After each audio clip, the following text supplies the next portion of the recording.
نافع بن عمر نے بیان کیا، ان سے ابن ابی ملیکہ نے کہ نبی کریم صلی اللہ علیہ وسلم نے فرمایا، قیامت کے دن میں حوض کوثر پر ہوں گا اور اپنے پاس آنے والوں کا انتظار کرتا رہوں گا۔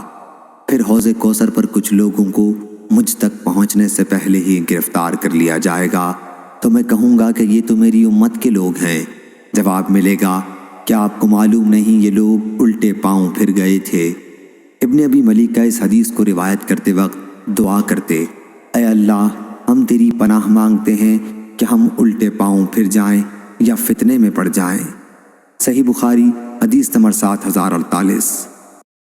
عبداللہ بن مسعود رضی اللہ عنہ نے بیان کیا کہ نبی کریم صلی اللہ علیہ وسلم نے فرمایا، میں حوض کوثر پر تم لوگوں کا پیش خیمہ ہوں گا اور تم میں سے کچھ لوگ میری طرف آئیں گے۔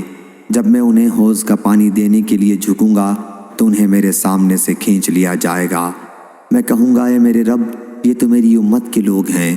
اللہ تعالیٰ فرمائے گا، آپ کو معلوم نہیں کہ انہوں نے آپ کے بعد دین میں کیا نئی باتیں نکال لی تھیں۔ صحیح بخاری حدیث نمبر 7049۔ زید بن وہب نے بیان کیا، انہوں نے عبداللہ رضی اللہ عنہ سے سنا، انہوں نے بیان کیا کہ نبی کریم صلی اللہ علیہ وسلم نے ہم سے فرمایا، تم میرے بعد بعض کام ایسے دیکھو گے جو تم کو برے لگیں گے۔ صحابہ رضی اللہ عنہم نے عرض کیا، یا رسول اللہ صلی اللہ علیہ وسلم، آپ اس سلسلے میں کیا حکم فرماتے ہیں؟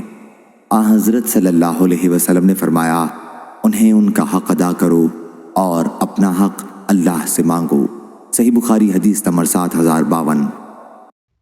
ابن عباس رضی اللہ عنہ نے بیان کیا کہ نبی کریم صلی اللہ علیہ وسلم نے فرمایا، جو شخص اپنے امیر میں کوئی ناپسند بات دیکھے تو صبر کرے۔ خلیفہ کی اطاعت سے اگر کوئی بالشت بھر بھی باہر نکلا تو اس کی موت جاہلیت کی موت ہوگی۔ صحیح بخاری حدیث نمبر 7053۔ ابو رجاء عطاردی نے بیان کیا، انہوں نے کہا کہ میں نے ابن عباس رضی اللہ عنہ سے سنا، ان سے نبی کریم صلی اللہ علیہ وسلم نے فرمایا، جس نے اپنے امیر کی کوئی ناپسند چیز دیکھی تو اسے چاہیے کہ صبر کرے، اس لیے کہ جس نے جماعت سے ایک بالشت بھر جدائی اختیار کی اور اسی حال میں مرا تو وہ جاہلیت کی سی موت مرے گا۔ صحیح بخاری حدیث نمبر 7054۔